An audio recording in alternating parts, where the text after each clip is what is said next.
तीन अमीर बहू की एक घर में रसोई। गर्मी से बेहाल पर चिलचिलाती धूप होने पर भी एक ही कमरे में तीनों बहू ने अलग अलग चूल्हा बना रखा था, जहां पसीने में भी वो खाना बना रही थी। उफ, ये गर्मी, अब मुझसे इतनी गर्मी में खाना नहीं बनता। लोगों के पास बर्नर वाली गैस है तब भी खाना बनाने में परेशानी हो रही है। कोई हमसे पूछे कैसे बर्नर के बिना स्टोव पर खाना बनाना पड़ रहा है, वो भी फुस फुस करके आधा चालू करने में ही टाइम बर्बाद हो जाता है। शालिनी, मैं तुमसे कुछ कह नहीं रही हूँ तो तुम मेरे बारे में मत बोलो। वैसे ही गर्मी में दिमाग खराब है। लड़ना बंद करोगे? आपकी वजह से मैं अपना खाना नहीं बना पा रही हूँ। खुद तो दोनों ठीक ठाक गैस और स्टोव पर खाना बना रही हूँ। मुझे देखा कितना पसीना आ रहा है। मिट्टी के चूल्हे पर खाना बना रही हूँ, लकड़ी से धुआं भी हो रहा है और आंख में जल रहा है। आंखें जल रही हैं? अरे तुम तो ठीक से सोने भी नहीं देती। जब से शादी करके आई हो पहले सब कुछ ठीक था, मैं और जेठानी जी आराम से रह रहे थे, लेकिन तुमने आकर सब बर्बाद कर दिया। मेरे आने से पहले आप लोग बहुत अमीर थे, महल ससुराल में रहते थे ना। जाने मैंने यहाँ आकर कितनी जगह ले ली जिससे आप लोगों की सुख शांति खत्म हो गई। अरे मुझसे इस तरीके से बात करने की जरूरत नहीं है। बोलिए मत कि मैं भी अमीर घर से आई हूँ। तुम आई हो तो हम भी अमीर घर से आए हैं, बस मजबूरी है यहाँ रहने की। हाँ तो कौन आपको मजबूर कर रहा है? चले जाओ ना कहीं। अरे सुलोचना, देखो क्या हो रहा है, कैसे ये तीनों बहू लड़े जा रही हैं। वैसे ही घर में इतनी गर्मी हो रखी है, पंखा नहीं है, कूलर नहीं है, और ये तीनों अलग अलग चूल्हे पर खाना बनाकर इस घर को और भट्टी बनाने में तुली हुई हैं। अजी क्या समझाऊं मैं, इन तीनों की शादी को 15 दिन हुए लेकिन जीना हराम करके रखा हुआ है। अच्छा, एक तो मैं आप लोगों के बारे में सोच रही हूँ, आपको खाना बनाकर खिलाना चाहती हूँ और आप लोग मुझे भी लपेट रहे हैं। हाँ तो तुम तीनों ने कोई भारत रत्न पुरस्कार जीतने का कोई काम नहीं किया? शर्म तो आती नहीं है? 3 बहू घर में 3 अलग चूल्हे से हम 3-4 लोगों के लिए इतना डबल ट्रिपल खाना बना रही हो। कितना राशन बर्बाद हो रहा है, कितनी गर्मी हो रही है, तुम लोगों को नहीं दिख रहा? आप सही बोलती हो माँ, ये सच में बेशर्म है। ऊपर से तीनों अमीर घर से होने के बावजूद भी दहेज का एक सामान नहीं लाई। अरे कम से कम दहेज का सामान लाती तो इस घर में थोड़ा काम तो आता। ऐसे गर्मी में मर नहीं रहे होते। बस करो भारती, बहुत बोल रही हो तुम। एटलीस्ट सच बोला मैंने। बस करो तुम सब, इतनी गर्मी में लड़ने की हिम्मत कहाँ से आती है? बहू, तुम तीनों में से कोई खाना दे रहा है तो दे दो। हाँ हाँ बाबूजी, खाना बन गया है, मैं लेकर आती हूँ। नहीं बाबूजी, मैं लेकर आती हूँ। तीनों बहू फटाफट खाना परोस कर सास ससुर के सामने रख देती हैं और खाना खिलाने के लिए लड़ रही होती हैं। पापा जी मेरा बना खाना खाएंगे, तुम दोनों अपना खाना हटा लो। नहीं आप हटाओ। अरे बस करो तुम तीनों का ही थोड़ा थोड़ा खाना खा लेता हूँ। सुलोचना, तुम मेरे साथ बैठकर खाना खा लो, ज्यादा खाना है। जी हाथ मुंह धोकर आती हूँ, गर्मी के मारे मेरे से खाना नहीं खाया जाएगा। सुलोचना हाथ मुंह धोने चली जाती है तो हैंडपंप में आई गर्म पानी से उसका हाथ जल जाता है। फिर वो घर में आकर घड़ा का पानी चेहरे पर डालती है। हाँ बाप रे बाप, मर गई मैं तो। बाहर कितना गर्म पानी आ रहा है, जमीन का भी हैंडपंप से। काश हमारे पास फ्रिज होता, घर में टंकी होती, कुछ पैसे होते, लेकिन घर की गरीबी तो देखो, खत्म नहीं होती है। ऊपर से घर में 3-3 बहू होने के बाद भी कुछ भी अच्छा नहीं हो रहा, बस सुबह शाम कलेशबाजी। माँ जी आप घूम फिर कर हमारे ऊपर ही क्यों आ जाती हैं? खैर अब आपको ठीक लग रहा है तो खाना खा लीजिए। हाँ खा रही हूँ। फिर सब खाना खा लेते हैं। रात को पति आ जाते हैं, सोने में फिर से कठिनाई होती है। अरे बहुत गर्मी लग रही है, ऊपर मच्छर भी हो रहे हैं। नैतिक, तुम थोड़ा उधर हो जाओ, और भाभी आप भी खिसक जाओ। अरे मैं आगे कहाँ जाऊँ, आगे दीवार है, वैसी हवा नहीं आ रही। एक ही घर में पंखा है, मरा मरा ऐसे चलता है। मुझे नहीं पता नैतिक, तुमसे शादी करने के बाद मैं गरीब घर में आ जाऊंगी। यहाँ तो कूलर भी नहीं है, इसी की क्या ही बात करें। भैया भाभी वैसे ही बहुत गर्मी है, आप लोग सो जाओ। रात को भी आप सबको चैन नहीं है। जैसे तैसे सब सो जाते हैं। अगले दिन घर में पड़ोसन सुलेखा अपने पति के साथ अपने बेटे की शादी का कार्ड देने आती है। तब अरे सुलेखा बहन, राजीव भाई आइए बैठिए। कैसे आना हुआ?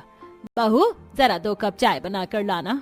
अरे हमारे बेटे की शादी, इसलिए आपको कार्ड देने आए हैं। अच्छा अच्छा, बधाई हो। अच्छा बधाई हो। सास की बात सुन तीनों बहू अलग अलग चूल्हे पर चाय बनाकर लाती हैं तो ये देख पड़ोसन मजाक उड़ाती है। ये क्या सुलोचना, तेरे घर में थोड़े ही दिन पहले 3 बहू शादी करके आई हैं। तूने कुछ ना बताया, ना शादी में बुलाया, और हमने पूछा भी नहीं। लेकिन यहाँ तो 3-3 चूल्हे पर अभी से ही खाना बन रहा है। क्या बंटवारा हो गया या बन नहीं रही है इनमें? वही तो बताओ सुरेश भाई, आप ही कह दो। राजीव भाई, घर का मामला है, मैं अभी आपसे कुछ नहीं कहना चाहता। अभी तीनों बहू चाय लेकर कहती है। ये लीजिए चाय पीजिए। नहीं आप मेरे हाथ की बनी चाय लीजिए। नहीं नहीं, आप इन दोनों की नहीं, मेरे हाथ की बनी चाय लीजिए, आपको अच्छा लगेगा, इसमें नमकीन भी है।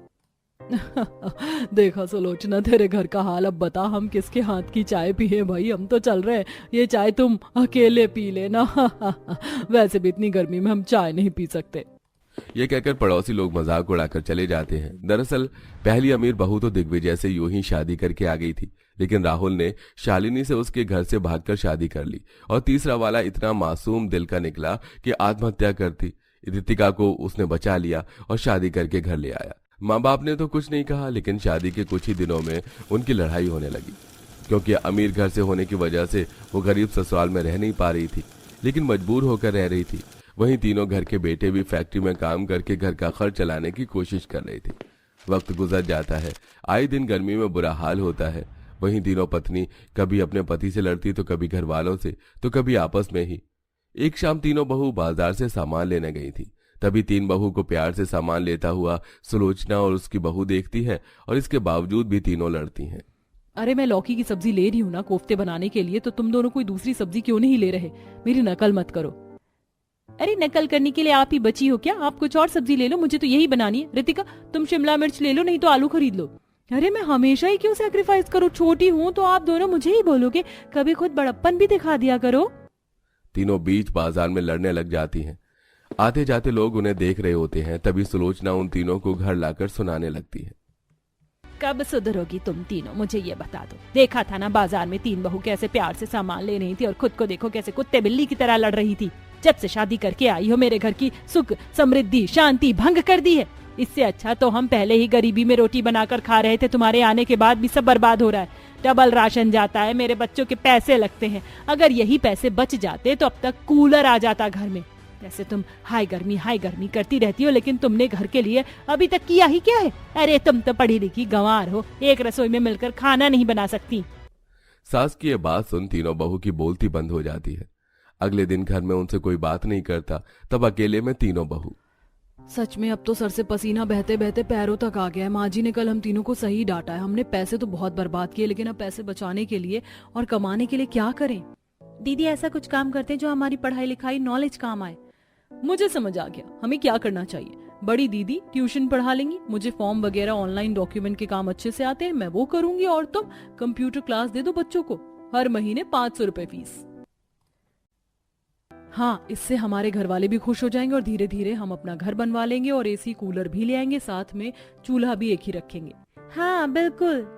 तब से तीनों बहू प्यार से घर में काम करने लगती हैं। बाकी की दो चूल्हे हटा देती हैं। साथ ही थोड़ा लोन लेकर रितिका 3-4 कंप्यूटर ले आती है, जहां आसपास के बच्चों को पर्चा बांटा जाता है। कंप्यूटर और कोचिंग क्लास के लिए दोनों बहू ट्यूशन पढ़ाती हैं, एक कंप्यूटर का और एक सब्जेक्ट का। बाकी तीसरी बहू घर के एक कोने में साइबर कैफे का काम खोल लेती है।